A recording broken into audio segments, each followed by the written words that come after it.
Delta 3. This is Beta 7. Move to 257,302 and engage DRS. Dominia, I say again fold. LT. Gurnu could hardly believe his ears. Attack the pride of the DGAF. He had no choice though, and just assumed that it must have been hijacked or bewitched. He relayed the message to his flight of S-43 tour fighter aircraft, and they responded in turn. In the main cockpit of the flagship of the DGAF, Ximenarch sensed that the Nons had betrayed him. He knew that the golden aura that surrounded the DRS, Dominia, would protect her, but resented the fact that he may have to use some of his valuable power to maintain it. He reasoned that he would sustain the barrier and crush the opposition, while leaving K2 with plenty of energy if he needed it when he reached Treves. Are you ready to swat some flies? 2. He asked whimsically. As you know, answered K2.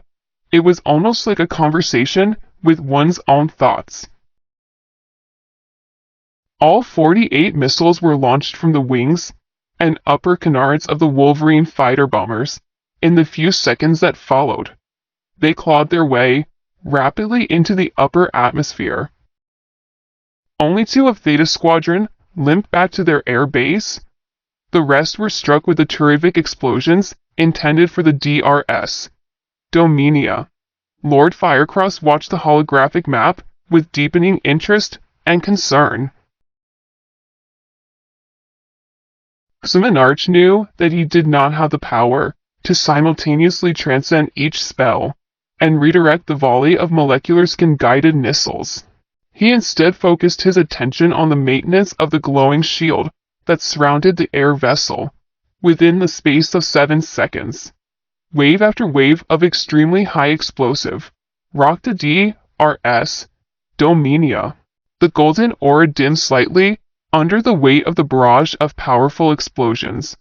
Smoke and missile fragments cloaked much of her form until she slid a second later, undamaged, through the falling debris and back into clear skies. Zeta, Zeta, Zeta. Withdraw, yelled the commander of one of the Super Taurus squadrons as he glared at the Dominia with disbelief.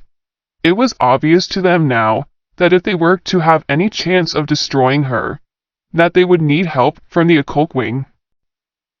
The Super Taurus squadrons broke and dived, deploying several types of decoy.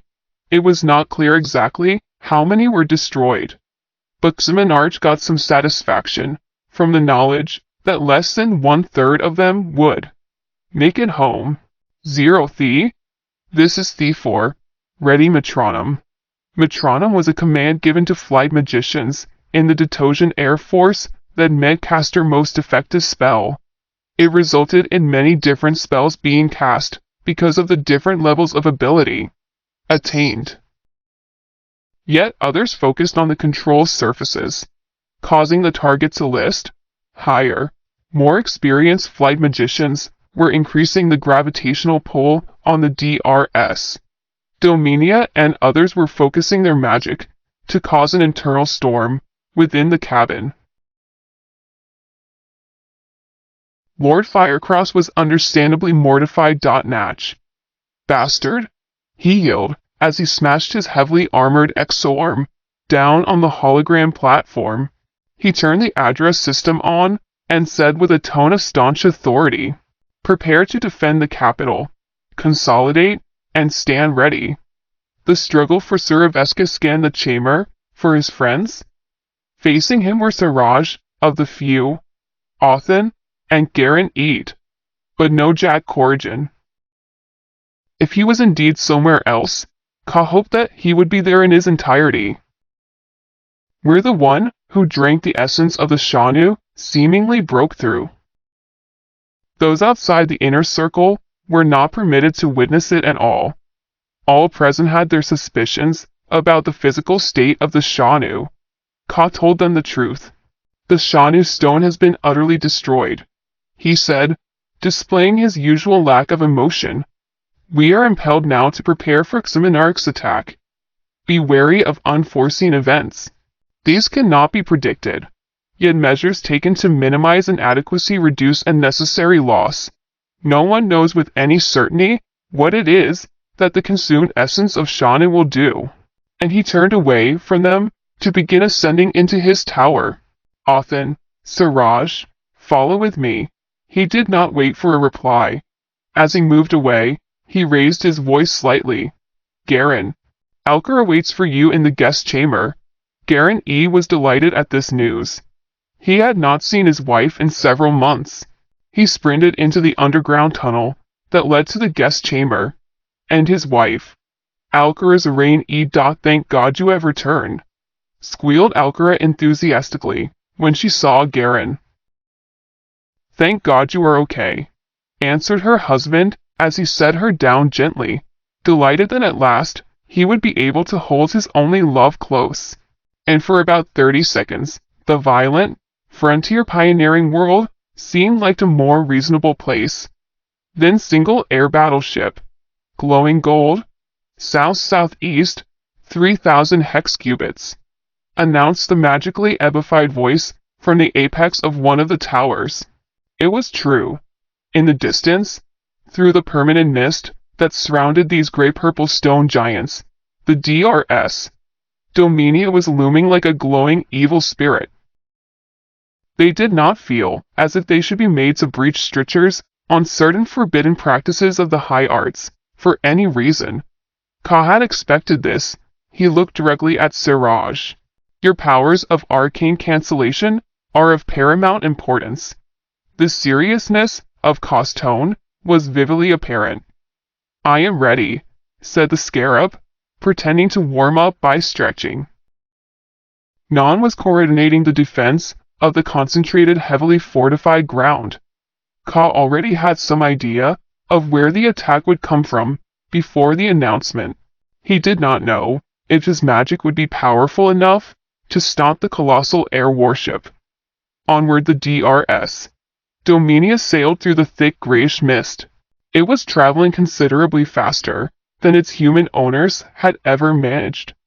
This was achieved through conveyance magic. Ka did not use any wand, object, or instrument to cast his next spell. It seemed as if he drew inwards from his soul and released a force that would surely disable him. But it was surrounded on all sides by a range of substantial rocky purple peaks. They were crumbling from the summit downward. As the pieces broke away from the range, they began to fly in streams towards the approaching DRS, Dominia. 5 nearby mountains were being torn down and hurled at the incoming threat. The raspy whizzing of the great stones shuddered around the area as they launched upward and tumbled end over end. Outward through the mist, aboard the DRS, Dominia, Xmenarch had foreseen such an attack.